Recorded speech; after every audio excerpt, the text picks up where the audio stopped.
The tibia. Now the tibia makes 4 joints, much like the radius. So the tibia and the radius are actually what we call parallel bones. If you were to compare your upper limb with your lower limb, the tibia and the radius are parallel. They have some features that are very similar when you look at it, and it has 4 joints, just like the radius. So we start with the knee. The knee is that bicondylar joint. I mentioned it above with the femur. And we make the ankle joint with the talus, which is one of the tarsal bones, which is that modified hinge. But we make 2 joints with the fibula. Laterally, we make a joint proximal.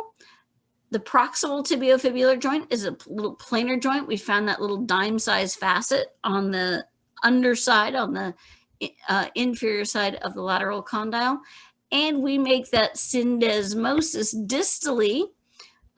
It's the only recognized, completely agreed upon fibrous syndesmosis. I point out the shin because that's one of the ways you can tell the anterior. I did say you could call it the crural region, or you could call it the tibial crest, but I think we all decided in class that shin made the most sense.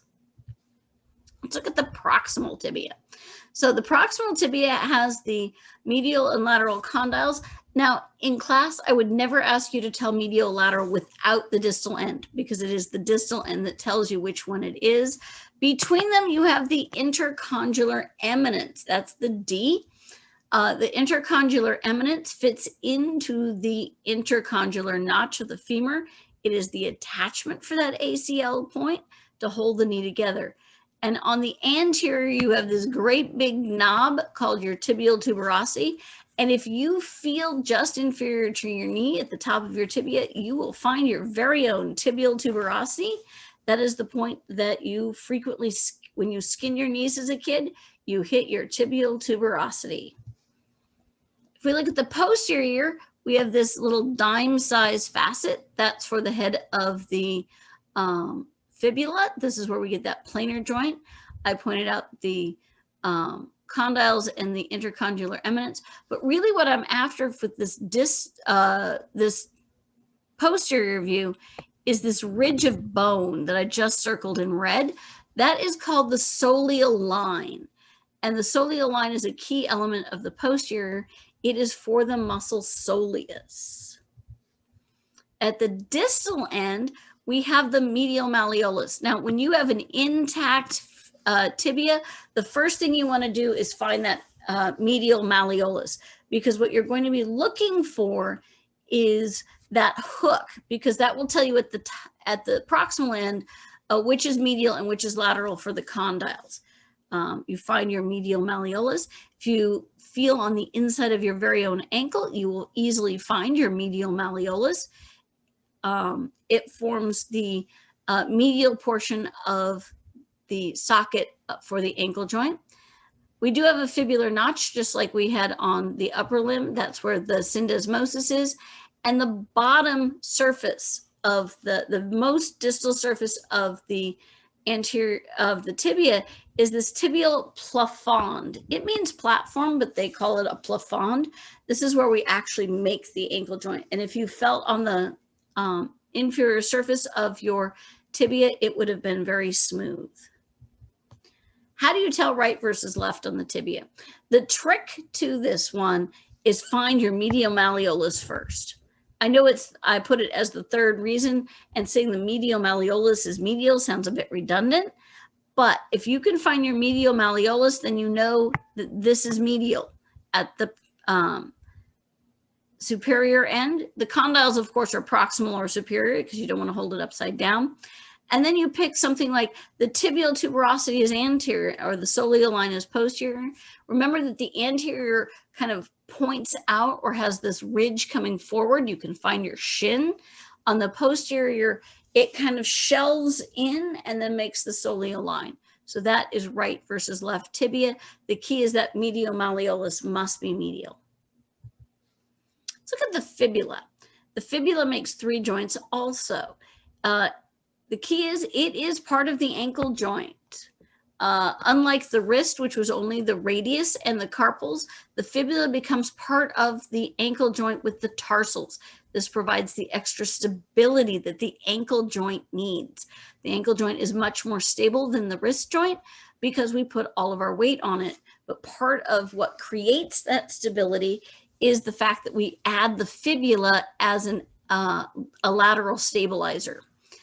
We have the proximal joint, which is again that synovial-plantar joint, which I discussed a moment ago, and of course that fibrous syndesmosis. The key to the fibula is that you must be able to identify the head versus the lateral malleolus. You do not have to tell sides. So again, I zoomed in a little bit. You can actually see where this is a real bone and somebody knocked it against the desktop and broke that very fragile eggshell of compact bone. And you can actually look in and see the spongy bone. That's not supposed to show. On the very superior surface, there's a facet, which means there's a flat spot on that head. The head will be rounder. And then when you look at the lateral malleolus, it'll be more triangular. You're looking at a triangle shape, and the medial side will be have a facet. So you're looking for that very triangular lateral malleolus. Foot. I pointed out the ankle joint. Here's again that syndesmosis.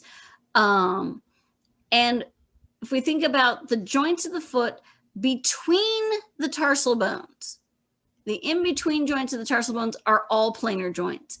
And the joints between the tarsals to the metatarsals are all planar joints.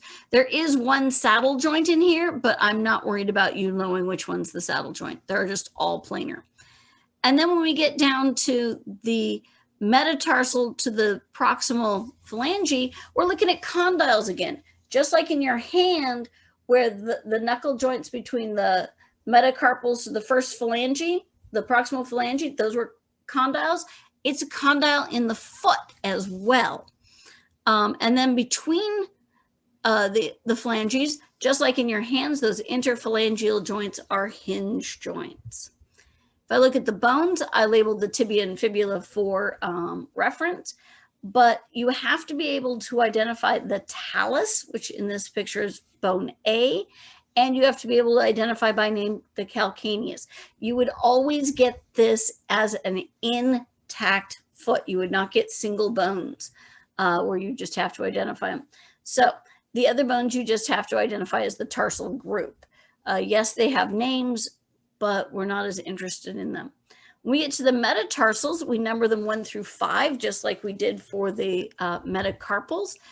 Much like we did for the hand, where we started with the thumb as the big digit, or as digit 1, we start with the big toe as digit 1. And so when we're looking at this, you'll see I've numbered them, and it almost looks like I'm numbering backwards. That's because we start immediately with the big toe and work out, so that your pinky toe and your pinky finger are both digit 5. And then we have the proximal, middle, and distal phalanges, where the big toe has proximal and distal. This particular model is real bone, and the distal phalange on the big toe is missing, as is most of digit 2, but it is real bone, and it was the model I had. So those are the bones of the foot.